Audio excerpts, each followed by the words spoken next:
선구영신 예배를 함께 드리고 또 말씀을 준비하면서요. 저는 자주 이 시편 119편을 함께 나눕니다. 왜 그러냐면요. 시편 119편은 이 편으로 장으로 따지면 성경에서 가장 긴 그러한 절수를 가지고 있는 장이죠. 그런데 이것이 놀랍게도 이 시인의 고백 가운데 경험한 하나님, 체험한 하나님을 노래하고 고백하고 있기 때문에 그렇습니다.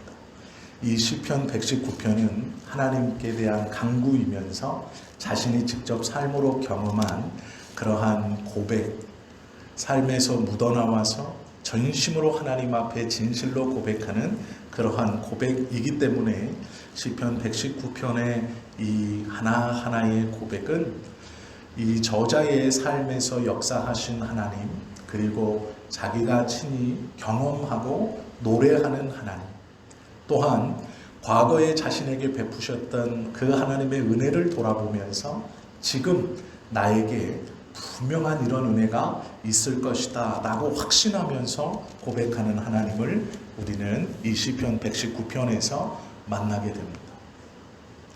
하나님의 은혜와 역사가 무엇인가 라는 것이 궁금하시면 이 시편 119편을 묵상하시면 우리의 삶에서 역사하시는 하나님이 어떠한 하나님인가를 우리가 더 자세히 그리고 잘 알 수 있습니다.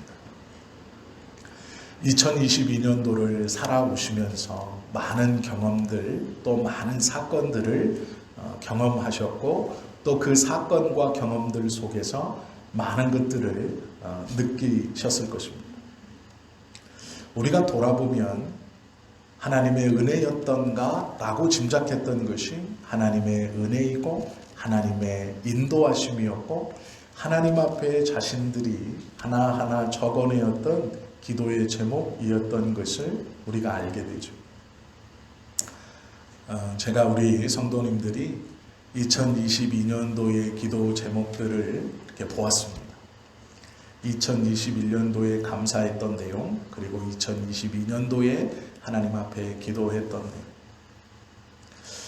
어떠한 성도님의 것은 제가 들리는 말로, 들리는 소식으로 하나님이 이러한 것을 응답해 주셨구나 라는 것도 있었고, 아직 이것을 응답받지 못하고 또 2023년도에 하나님이 응답해 주시기를 소원하면서 기도하며 적어내는 것도 있으실 것입니다.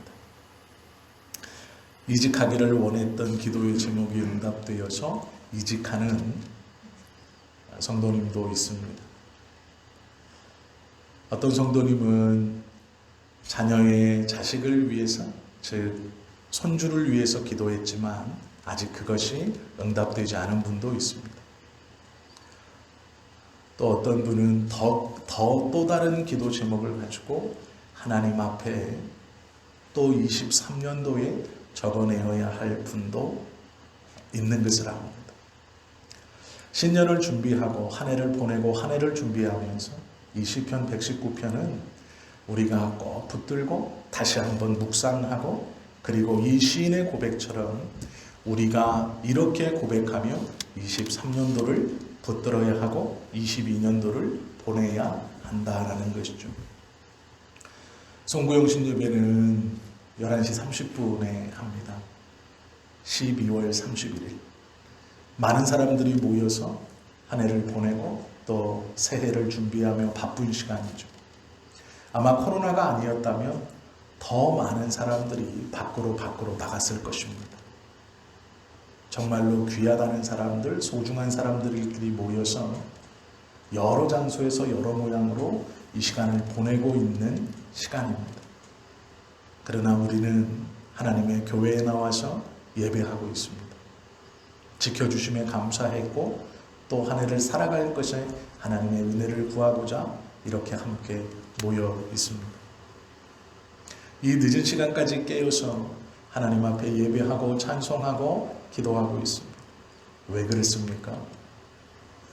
우리의 삶에서 꼭 필요한 하나님의 은혜가 일어나야 하기 때문입니다. 우리의 삶에서 꼭 필요한 하나님의 역사가 2023년도에 있어야 하기 때문이죠. 그 갈망함을 가지고 우리는 이 자리에 모여 있습니다. 교회는 또 목회자는 또 우리 성도님들은 다른 성도들에게 이러한 은혜를 빌어주고 이러한 은혜 받을 수 있도록 기도해주고 이러한 은혜를 서로 누려갈 수 있도록 함께하는 것이 존재의 이유입니다. 우리의 예배가 하나님께 상달되고 우리의 삶이 하나님의 은혜를 붙들어 소유하고 누리는 데에는 기준이 있습니다. 그 기준이 성경입니다. 하나님의 말씀대로 지켜갈 때, 하나님의 말씀대로 살아갈 때 우리가 소원하고 원하는 은혜들이 일어날 것입니다. 시편 119편은 말씀장입니다. 이 말씀은 이 시인이 체험한 하나님을 노래하고 있는 것이죠. 이 말씀에 보면 126편의 말씀이 참으로 놀라운 말씀입니다. 126편은 이렇게 말하죠. 그들이 주의 법을 폐하였사오니 지금은 여호와께서 일하실 때입니다. 이 시인이 하나님을 향해서 크게 외치는 것은 지금은 주께서 일하실 때입니다 라는 고백입니다. 하나님으로 일하시기, 주님이 일하셔야 됩니다. 하나님이 일하셔야 됩니다. 지금은 하나님이 일하셔야 됩니다. 건강적으로 어려움에 처한 성도님들도 꼭 붙들고 기도하십시오. 지금은 하나님이 일하셔야 합니다. 경제적으로 어려움에 처해 있는 성도님들도 마찬가지로 이 말씀을 꼭 붙드십시오. 지금은 하나님이 일하셔야 합니다. 가정의 문제나 자녀의 문제, 삶의 여러 가지 문제를 가지고 하나님 앞에 나아올 때에 우리가 꼭 붙들어야 하는 말씀 중 하나는 오늘 이 시인이 고백하는 126절의 말씀입니다. 지금은 하나님이 일하셔야 합니다. 2022년도를 보내고 새해 2023년도 1월 1일을 출발하면서 우리의 공통된 기도의 제목과 소원과 바람은 지금은 하나님이 일하셔야 합니다. 이것이 되어야 합니다. 하나님이 일하셔야 합니다. 시인은 이렇게 고백하죠. 24절과 125절에 보면 이렇게 말합니다.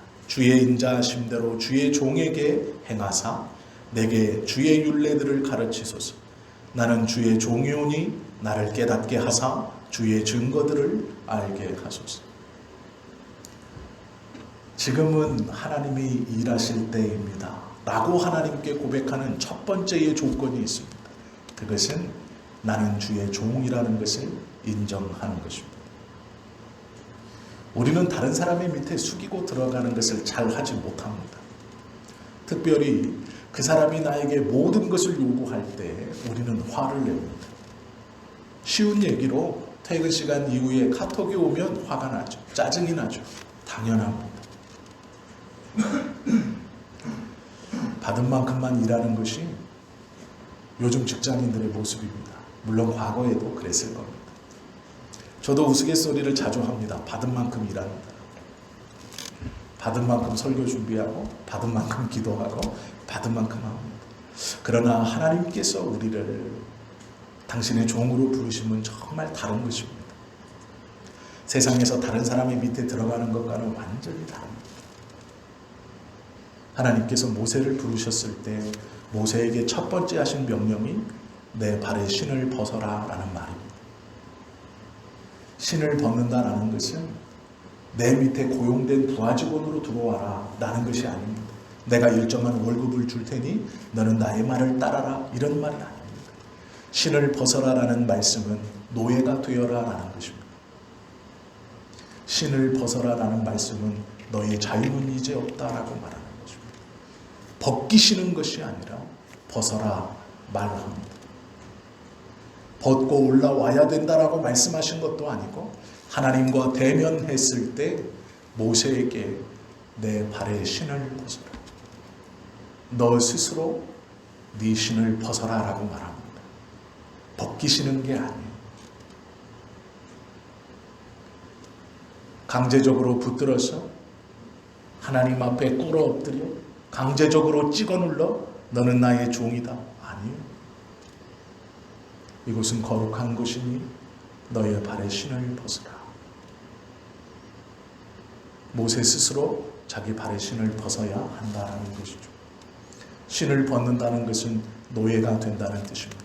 자유를 속박당하고 사유재산이 다 주인의 것이 되며 심지어는 자신의 아들들조차도 주인의 것으로 인정하는 것이 노예의 삶입니다.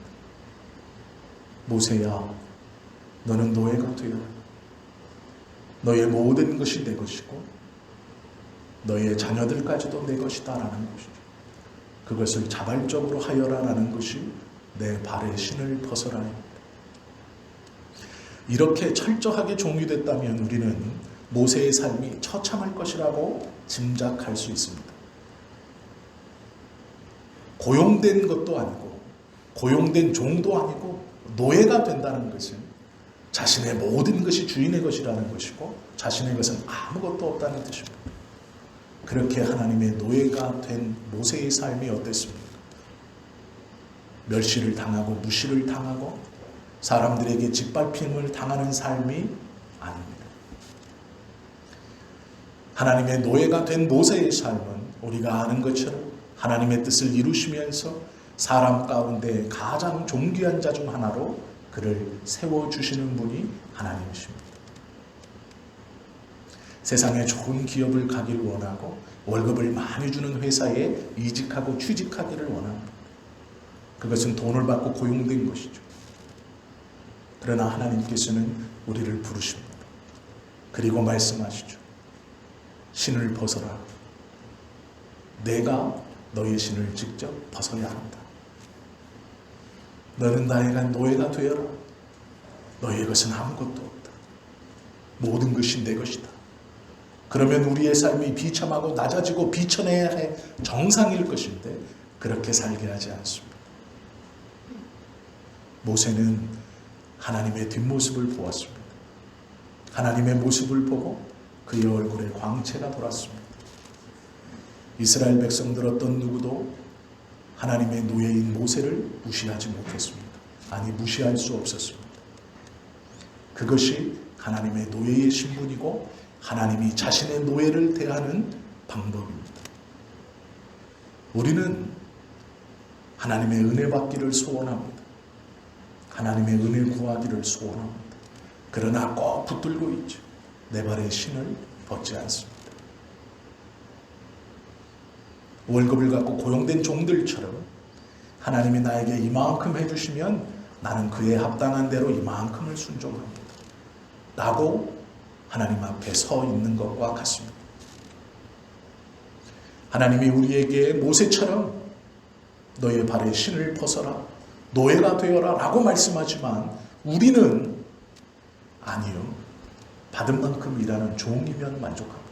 슬레이브는 될 수 없습니다. 내 것을 모두 다 주님께 드리고 나는 하나님 앞에 완전히 속박되어서 내 자식까지도 주님께 드리는 것 저는 인정할 수 없습니다. 받은 만큼만 일하겠습니다. 받은 만큼만 주님의 일을 하고 받은 만큼만 하나님을 찬송하고 받은 만큼만 주님을 따르겠습니다.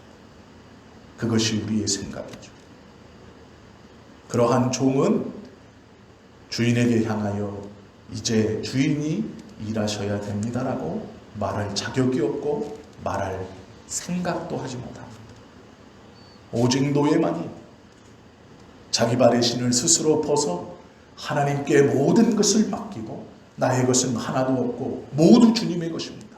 그러니 이제 주님이 일하셔야 합니다 라고 요구할 수 있고 말할 수 있는 것이죠. 그 첫 번째는 주님의 노예가 되는 것입니다. 우리의 발의 신을 스스로 벗어버리는 겁니다. 받은 만큼 일하는 종이 아니라 말 그대로 그 주인에게 모든 것을 맡기고 비천에 처하는 노예가 되어야 한다는 것이죠. 하나님께 모든 것을 맡겨야 합니다. 주님이 당신의 노예를 어떻게 사용하시고 어떻게 높여주셨는가를 우리는 모세의 삶을 통해서 충분히 보고 그 모세의 신앙과 그의 삶을 부러워하죠. 그러나 우리는 우리 스스로 우리의 발에서 우리의 신을 벗으려고 하지 않습니다. 124절과 125절은 이렇게 말하죠. 주의 인자하심대로 주의 종에게 행하사 내게 주의 율례들을 가르치소서. 나는 주의 종이오니 나를 깨닫게 하사 주의 증거들을 알게 하소서. 하나님의 노예에게 하나님의 말씀을 가르치시고 그 말씀을 깨닫게 해서 주님의 노예가 진정 무엇인가를, 하나님이 나에게 원하시는 것이 진정 무엇인가를 알게 하소서. 첫 번째는 노예가 되었다라고 인정하는 겁니다. 우리의 발에서 신을 벗는 것이죠. 받은 만큼 따르고 받은 만큼 일하는 종이 아닙니다. 모든 것을 드려 하나님의 것입니다라고 말하는 것이죠. 하나님의 종이 됐다는 것은 복입니다. 그것은 우리의 모든 것을 뺏어가는 것이 아닙니다. 그것은 우리의 모든 것을 가져가시는 것이 아닙니다. 그것은 복의 출발이고 하나님께서 우리를 진정으로 높이고 진정으로 복주시기 위해서 요구하시는 첫 번째의 모습입니다. 신을 벗어라. 신을 벗는다라는 것은 스스로 하나님 앞에 모든 것을 맡긴다라는 것이죠. 하나님을 내 삶의 주인으로 모시고 나의 모든 행동과 말과 생각까지도 주인 되신 하나님 앞에 걸쳐 보아야 한다라는 것이죠. 일상의 삶 속에서 우리가 하나님의 은혜를 모든 것이 주님의 것임을 고백하지 못한다면 이제 하나님으로 일하십시오라고 기도할 수 없다라는 것입니다. 2022년도의 삶이 어떠셨는지 저는 잘 모르겠습니다. 그러나 열심히 살아오셨을 겁니다. 땀 흘리고 힘쓰고 애쓰셨을 것입니다. 자녀들을 양육하기 위해서 몸부림치셨을 것입니다. 가정을 지켜가고 내가 속한 자리에서 이탈하지 않기 위해 이를 악물고 버티셨을 것입니다. 안 봐도 다 그렇게 부지런히 사셨을 것입니다. 그러나 상황이 더욱더 좋아지지 않고 내가 노력한 만큼 결실을 거두지 못하고 아무리 내가 발버둥쳐도 더 이상 나아지지 않는 생활을 우리는 2022년도에 경험하셨습니다. 그러면 새해 한 해에 이미 접어든 우리가 2022년도와 똑같이 살아서는 안 됩니다. 받은 만큼 일하는 아니요. 은혜 주신 만큼 일하는 아니요. 내게 무엇인가 주셨기에 내가 예배하고 내가 무엇인가 얻을 것이 있기에 받을 것이 있기에 하나님 앞에 기도하고 주님 앞에 나아오는 것 아닙니다. 이제 2023년도는 첫 출발부터 다른 출발이 우리 안에 있어야 됩니다. 그것은 종이 아니라 노예가 되어야 합니다. 이것은 결코 우리에게 손해가 아니고 우리를 모독하는 것이 아닙니다.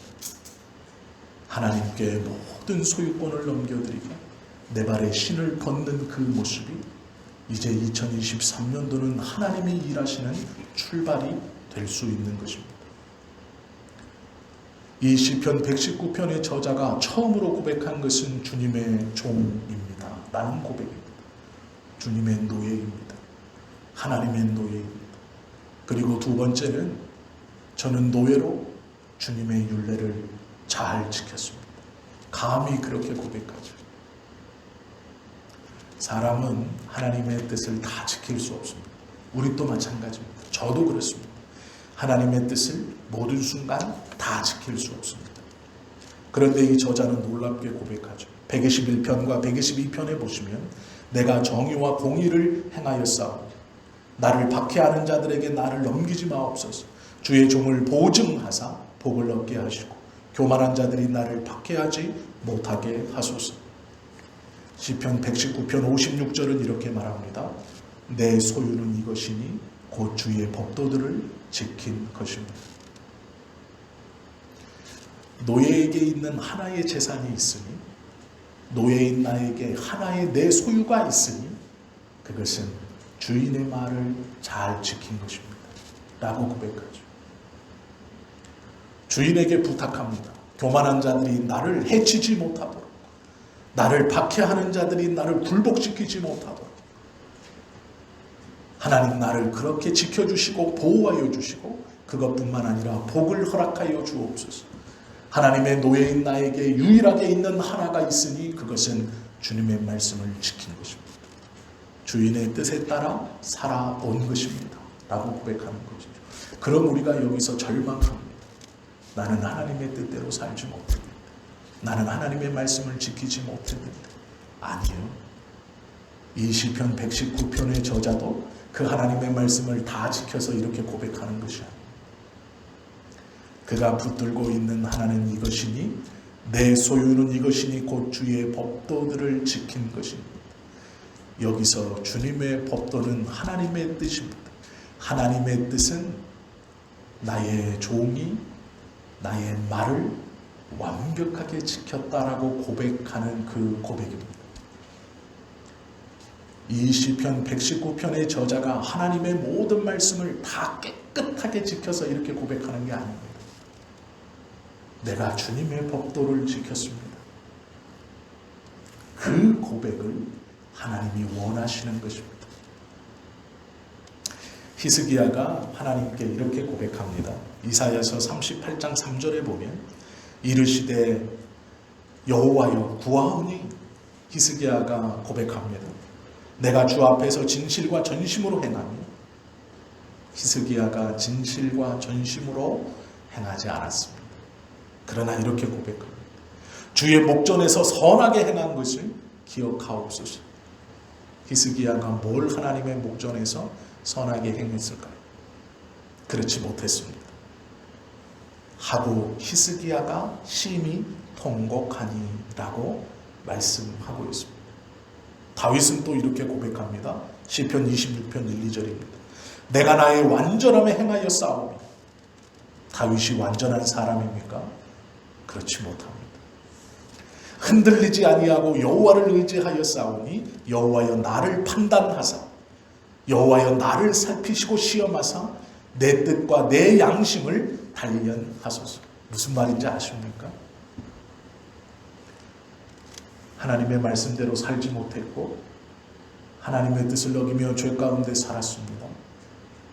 자신의 삶의 순간순간 열심히는 살았지만, 주님의 뜻대로 산다고 살았지만 완전하게 살지 못했습니다. 히스기야도 하나님의 말씀을 읽었고 성전을 고쳤고 하나님의 뜻대로 행하려고 노력은 했습니다. 그러나 그 모든 것이 하나님의 뜻에 완벽한 순종은 되지 못했습니다. 하나님의 은혜와 하나님의 뜻 안에 온전한 순종과 온전한 지킴은 되지 못했습니다. 다윗의 삶도 마찬가지입니다. 하나님의 은혜를 받았지만 그는 그의 자존심이 있었고 그의 삶의 스타일을 바꾸지 않았습니다. 분노했고 형들에게 눌렸던, 아버지에게 소외됐던 그 감정들을 자신을 무시하는 다른 자에게 막 발산했습니다. 그런데 이들은 하나같이 하나님, 내가 주의 법도를 다 지켰습니다. 나를 감찰하십시오. 나를 판단하십시오. 나를 살펴보십시오. 저는 깨끗합니다. 라고 고백합니다. 놀라운 것은 판단의 기준이 자기에게 있지 아니하고 하나님에게 있기 때문입니다. 우리는 나의 판단을 나의 기준으로 나를 판단합니다. 내 기준으로 하나님 앞에 이것이 부족하고 이렇게 살지 못했습니다라고 하나님 앞에 나아가지 못합니다. 그러기에 이 시편의 기자나 히스기야의 기도나 다윗의 기도가 놀라운 뿐입니다. 아니에요. 그들이 우리와 다르게 살아서가 아닙니다. 그들은 하나님의 말씀을 다 지켰기 때문이 아닙니다. 하나님께 포기하지 않고 매어 달리는 것. 결국 하나님께 나와서 자신의 공공함과 자신의 곤란함을 나누는 것. 그것이 하나님의 뜻입니다. 그것이 하나님의 원하시는 바이고 그것이 하나님의 가장 중요하고 가장 깊은 말씀입니다. 그 말씀 하나에 순종하여 그 말씀 하나를 붙들고 주님 앞에 나와 나를 돌아보십시오. 나의 행위의 죄가 아니라 나를 판단하십시오. 내가 하나님의 뜻에 맞추어 지금 주님께 다 내어놓고 매어 달립니다. 판단의 기준이 나의 눈이 아니라 하나님의 눈에 있습니다.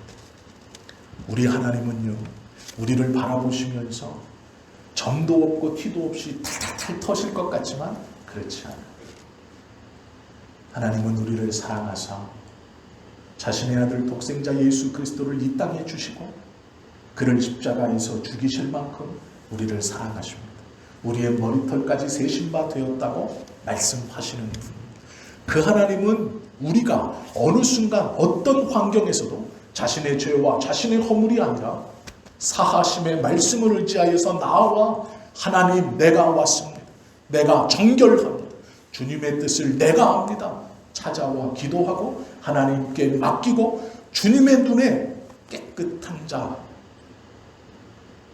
하나님은 거룩하시니 죄인이 나갈 수 없다라는 것 내 기준에서 판단하여 움츠려드는 게 아니라 하나님의 눈으로 나를 바라보고 이미 용서받은 자처럼 이미 사랑받은 자처럼 이미 그것을 해결받은 자처럼 주님 앞에 나와 나를 판단하십시오. 나를 도와주십시오. 하나님의 뜻에 합당하게 나와 지금 기도하고 있습니다. 주님이 하십시오. 하나님의 시선으로 나를 바라보고 담대히 하나님 앞에 고백하는 자를 주님이 기뻐하시는 것입니다. 그것이 하나님이 우리에게 원하는 것입니다. 물론 이것을 바꾸어서 이것을 비틀어서 우리의 죄악된 욕심대로 마음껏 죄를 저지르고 하나님의 뜻은 이것이니 주님 앞에 나아가는 것이래. 그 죄를 계속 뉘우침 없이 하나님 앞에 꺼리낌 없이 나와 하나님 내가 주님의 뜻대로 나아왔습니다 라고 그것을 이용하면 벼락 맞을 겁니다. 제가 노골적으로 얘기 드립니다. 벼락 맞을 겁니다. 그러나 우리는 하나님의 말씀이 무엇인가를 알죠. 그렇게 이용할 담력이 우리에게는 없죠. 하나님을 그렇게 시험할 담대함이 우리는 없습니다. 그 담대함이 없는 것이 얼마나 큰 감사인지 몰라요.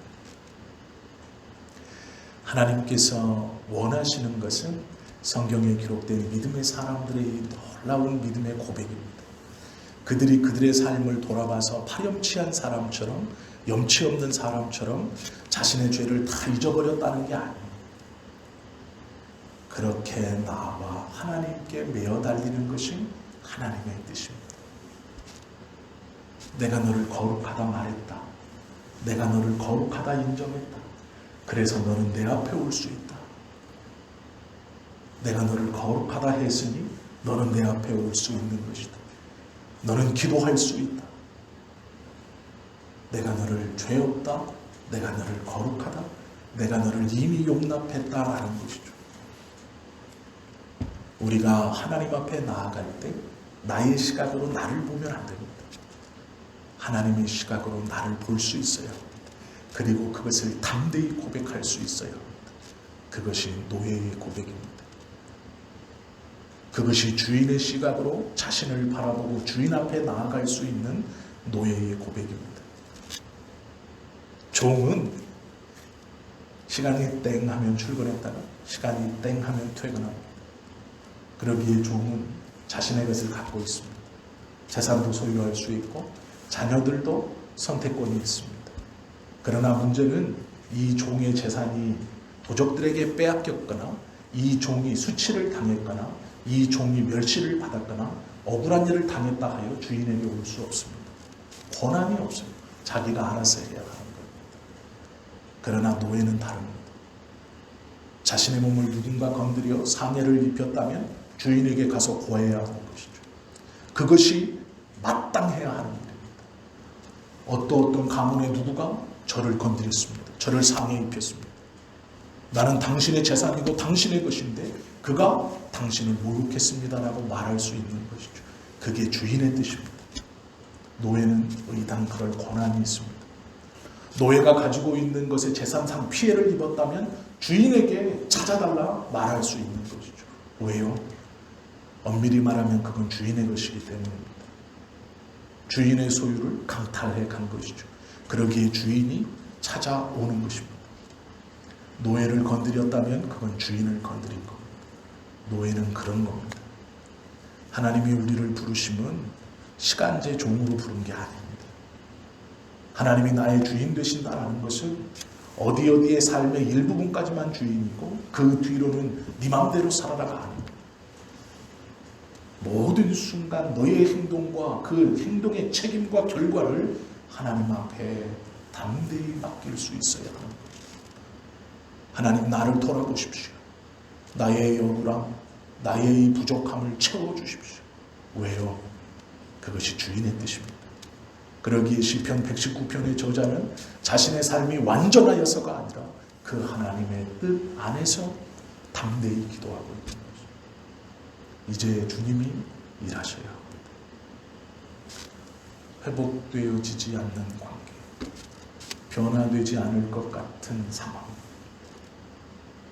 우리가 모든 것을 주께 맡기고 하나님 앞에 나아가 우리의 신을 벗고 당신의 노예입니다. 그러니 하나님이 일하셔야 됩니다. 나의 연약함과 부족함을 주님이 채우셔야 합니다. 그렇게 출발할 때 2023년도는 2022년도와 다를 겁니다. 하나님의 은혜가 다를 것이고 주님의 역사가 다를 것이고 우리의 삶과 우리의 가정과 우리의 자녀들이 다를 것입니다. 종이라는 것을 인정하고 하나님의 뜻, 그 하나님의 시각으로 우리를 바라봄이 우리에게 필요한 것입니다. 자신의 눈으로 자신을 바라보지 마십시오. 적어도 하나님 앞에 나아갈 때는 하나님의 눈으로 우리를 보십시오. 하나님은 이미 우리를 거룩하게, 하나님은 이미 우리를 용서하셨고 우리를 용납해 주셨습니다. 그것이 하나님께서 우리에게 원하시는 것이죠. 하나님의 섭리라는 것은 우리가 주님의 말씀을 깨닫고 그 말씀 속에서 우리의 삶에 실질적으로 일하시는 하나님의 일하심을 경험해가는 것이 하나님의 섭리입니다. 2023년도는 우리의 함께하는 고백, 이제 주님께서 일하실 때입니다 라고 고백할 수 있어야 합니다. 그 고백이 우리의 기도 때마다 고백되어지는 한 해가 되시기를, 그리하여 2023년도는 우리의 삶에서 한 번도 경험해보지 못했던 하나님과 딱 붙어있는 그 하나님의 은혜와 인도를 적극적으로 경험하는 그러한 믿음의 삶을 사실 수 있기를 예수님의 이름으로 축원합니다. 기도